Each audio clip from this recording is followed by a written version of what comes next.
Since 1999, when the Fourth Republic began, after years of military regimes that gave way for democracy, Nigeria has witnessed 3 reforms in the electoral process. The first was under the former President Olusegun Obasanjo's administration in 2002, which resulted in the Electoral Act, used for the conduct of the 2003 and 2007 general election. The second reform in the electoral process occurred under the then President Goodluck Jonathan's administration in 2010, culminating in the 2010 Electoral Act, which was used for the conduct of 3 national elections in 2011, 2015, and 2019. Then came the Electoral Act of 2022 that went through rigorous legislative processes with many critical reviews of past electoral acts, as well as other political antecedents that were not fully captured in the 2002 and 2010 Electoral Acts. However, as Nigerians look forward to the forthcoming town hall on electoral reforms, which seeks to create a platform for a national conversation on the reforms required for improving Nigeria's electoral process by identifying the ambiguity, complexities, and inadequacies in the electoral legal framework, which includes the Constitution and Electoral Act 2022. We are now joined on the morning show by Samson Itodo, Executive Director, YIAGA Africa. Good morning, Samson Itodo, and thank you for joining us. Good morning, Dr. Abati and everyone in the studio.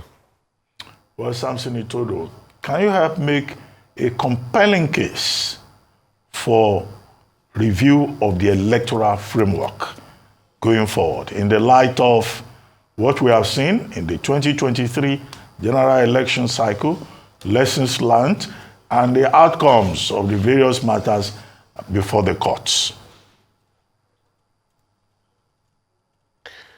Well, thanks, and good morning once again. I think the experiences of the last few days, the experiences of the general elections, the experiences of 2 weeks ago in Kogi, Bayelsa, and Imo State call for a deeper reflection on electoral reforms. It also calls for deeper reflection on how we reform the character of our political class and our democratic institutions. It also calls for the need to review the accountability mechanisms we have within our own electoral jurisprudence. And I'd want to situate, this case for further reforms within the broader context of democratic reforms. Now, across the world, and Nigeria isn't an exception, we are witnessing a recession in democratic tenets. Democratic institutions that should rise to the occasion to check the excesses of individuals or group of individuals in sabotaging the democratic process have been decimated, so weak, and they can't perform the functions. We've also seen cases of institutional capture. And at YIAGA Africa and our partners, we've made the point consistently prior to the elections, when we launched the Election Manipulation Risk Index, that one of the biggest threats, in our electoral process is the capture of the election management body, and in this case, INEC. Now, this call for reforms is a call to recapture INEC, and citizens have a fundamental role to play in recapturing INEC. And it's recapturing INEC to deliver elections, high-quality elections, elections with a high integrity quotient, the one that inspires confidence on the part of the people. The third issue relates with electoral justice. And you can see the public space, is replete with discontent and to a large extent, public outcry against the role that judiciary is playing in our elections. Initially, we had thought that the biggest threat, to our electoral process are politicians. But now, the judiciary seem to have toed that line because of the nature and the way they have managed election issues. So we are at a point where, as a country, we need to ask ourselves the fundamental question on whether we want democracy and whether this kind of democracy that we practice is one that inspires public confidence. And our sense at YIAGA Africa is Nigerians clamor for democracy. It's just that they don't like this kind of democracy that tolerates bad behavior on the part of our political class and on the part of our democratic institutions. And this reform process provides a unique opportunity to, again, engage the difficult discussion about how do we change and reform our electoral law and make it difficult for the expression and display of this wanton disregard for the views, the choices, the rights of people and our democratic process. Okay. I mean, a lot of Nigerians feel very discontent about the way democracy is being practiced. And when you look at the last elections, like you said, is a complete compelling case. Also, when you look at the case of now that we're hearing that the man that planted electoral coup in Adamawa elections, Mr. Ari, has gone off to Niger now, that's also sad about the process. But I'd like to ask, as this, roundtable is coming up by citizens, at first, what would you like to tell an average Nigerian watching out there to do as regards his submission? Where can they send their submissions to? Because not everybody will be in the hall. That's number one. Number two, can we pinpoint those particular sections we want to review on? Can we also talk about this INEC guidelines that the court claims are not laws? How can we make them laws? Because some of those guidelines were used to determine elections in Kogi. We saw what happened, but all of a sudden, the things change and they are no longer laws by the courts, but they were used in Kogi. So can you pinpoint, how can people be part of it? I'll have wished this morning that we had tons of Nigerians just come into the studio, but we can't get tons of Nigerians in the studio, But what can they do? Well, Rufai, let me remind Nigerians that the 2022 Electoral Act, which is the extant legislation, is a product of citizens' engagement. We had that act because Nigerians spoke, Nigerians engaged. If you recall, at a point where certain pro-people provisions were deleted from the final report of the committee, it took public outcry and pressure on the National Assembly, and specifically the Ninth Senate, to reverse itself on the position it took on electronic transmission of result. So this particular legislation is a direct output from citizens' engagement. And now we have an opportunity, having implemented this law for 1 year, we have an opportunity, to do what? To address some of the ambiguities and the inadequacies, as well as the complexities in the act. And I can speak to those sections in a short while. But Nigerians need to see this as an opportunity because, one, we as civil society do not promote any extra constitutional ways of achieving reforms. And what I mean in this case, we have an existing constitutional order. And that existing constitutional order requires that the National Assembly makes laws, it provides opportunities for citizens to engage, and this town hall hosted by the Senate and the House Committee on Electoral Matters is an opportunity for citizens to come and speak and say, hey, these are the issues we want addressed in the law. And this committee has presented an email address, and it's the INEC Senate Committee at Gmail.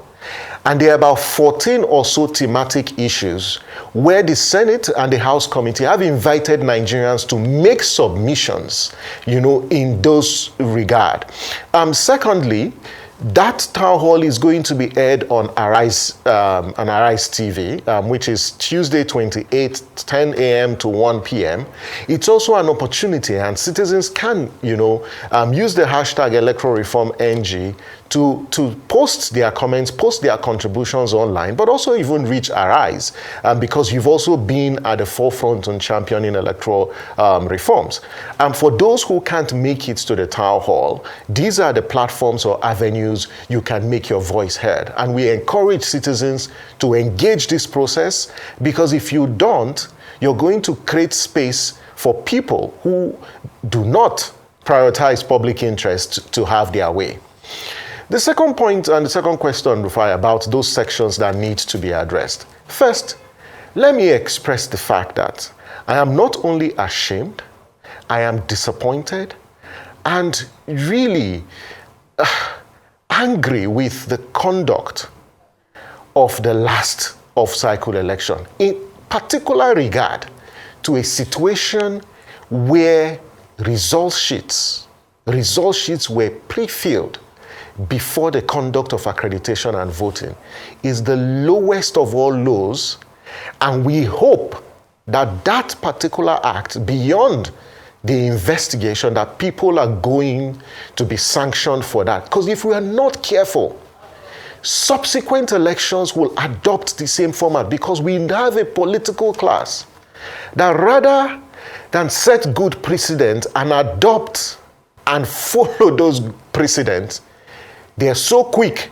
to adopt bad behavior and bad precedent. And what happened in the recent election is totally unacceptable and highly condemnable. And we must not take this off the table. We must constantly condemn this and ensure that there is accountability for that, so we don't experience that in future elections.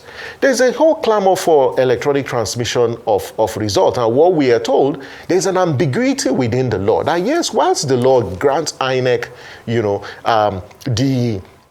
the latitude or the discretion to determine the procedure for transmission of results, the Supreme Court have told Nigerians, in their own interpretation, that the IREV isn't a collation center. And so this particular reform opportunity gives us, a space for the National Assembly to amend the law and make electronic transmission compulsory, not necessarily supplanting the manual collation. And there are situations where across Africa, there's a hybrid system of collation, both electronic and manual system of collation. But what we currently have, even though it's hybrid, but the law, based on the interpretation of their lordships, IREV does not have the binding force of law.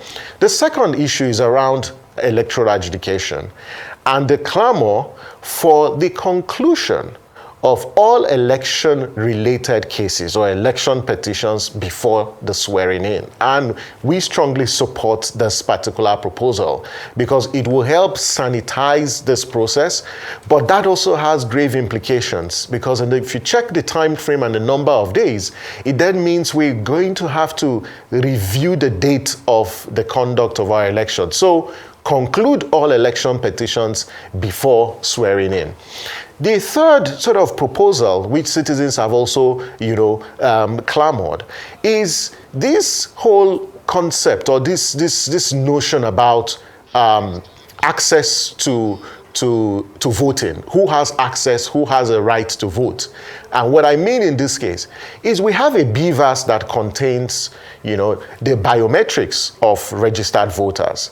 Why do we have to expend public resources to print PVCs when we already have a BVAS that contains all the information of a voter? And so citizens are saying, no, perhaps we need to review that and check our laws that allow, either other forms of official identification, in this case, your national driver's license or international passport, so long as when you show up at the polling unit, your name is on the register for that polling unit and your details can be found on the BVAS, you should be allowed to vote, because the current system sort of disenfranchises a section of Nigerians, especially those who, for no fault of theirs, their PVCs are not produced.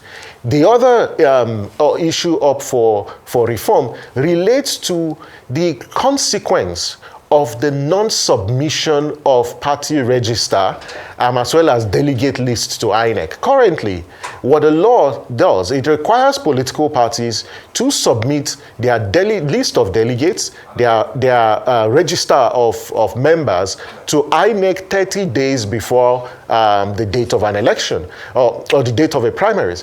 However, there is no consequence for that. And so the discussion is, how do we introduce sanctions that compel political parties to submit these essential documents to the Electoral Commission? So these are, some of the proposals for reforms. But at the heart of these, we can have the best of the laws, but if our political class don't make a commitment to play the game by its rules, if they disregard the rule of law, then there is no legislation that can limit the exercise and this display of absolute disregard for our laws. Samson, I agree with you. What you are saying is that political will is important. After all, we were in this country once upon a time when a proposed electoral bill was rejected 5 times. On one occasion, the complaint by the presidency was that it was riddled with grammatical errors. The grammatical errors were corrected, but then we were told again it was too close to the election. So political will is important, and it's good we're starting this process early. But we don't have time. So many other issues we could talk about. Diaspora voting, inclusion, particularly women representation, which has remained very poor since the return to democracy in 1999. But you started by talking about INEC. What should we do with INEC to ensure the independence of INEC? I mean, Uwe's report, Uwe's committee report, which says the president should not be the person to nominate INEC chairman, further confirmed by Namani report and other reports after that, Uwe's report. When you say we have to rescue INEC, in what sense? Do you think if the people are not appointed by main players in the election, that will guarantee independence? Or the Nigerian factor will still creep back? What's your view? Quickly. I think there's public consensus that INEC as an institution needs to be recaptured. And the best way to recapture the institution is to look at, the appointive powers of INEC, of the president to constitute the Electoral Commission. And every day, our political class continue to give us justification why these laws need to be reformed. If you look at the management of the confirmation of the resident electoral commissioners, despite public outcry, Arise put a disinformation in public domain. There were videos, there were images of people who were not just partisan, but they were visibly campaigning for a particular political party. And look at the approach that the Senate adopted. It jettisoned all these issues and then went ahead to confirm these people. This is why the spirit behind Justice Uwe's committee's recommendation that you divest that power from the president is a welcome one. However, I think that the proposal by Justice Uwe that the NJC should be the leading agency in this appointment process is problematic in its respect.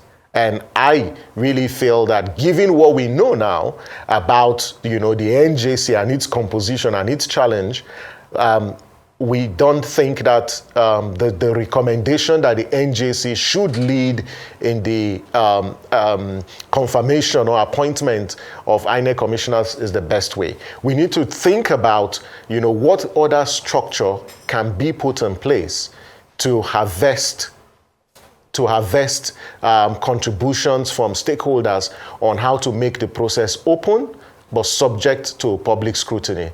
But the current model where the president appoints the national commissioner as the chairman, we don't think that is the best approach given our current political reality. That power should be removed from the president. But also for resident electoral commissioners, we don't feel that the president should appoint resident electoral commissioners. Instead, you should have INEC deploy its own, whether directors, to the states to manage the conduct of elections at the state level. Well, thank you very much, Samson Itodo, for joining us on the morning show. Thank you very much indeed.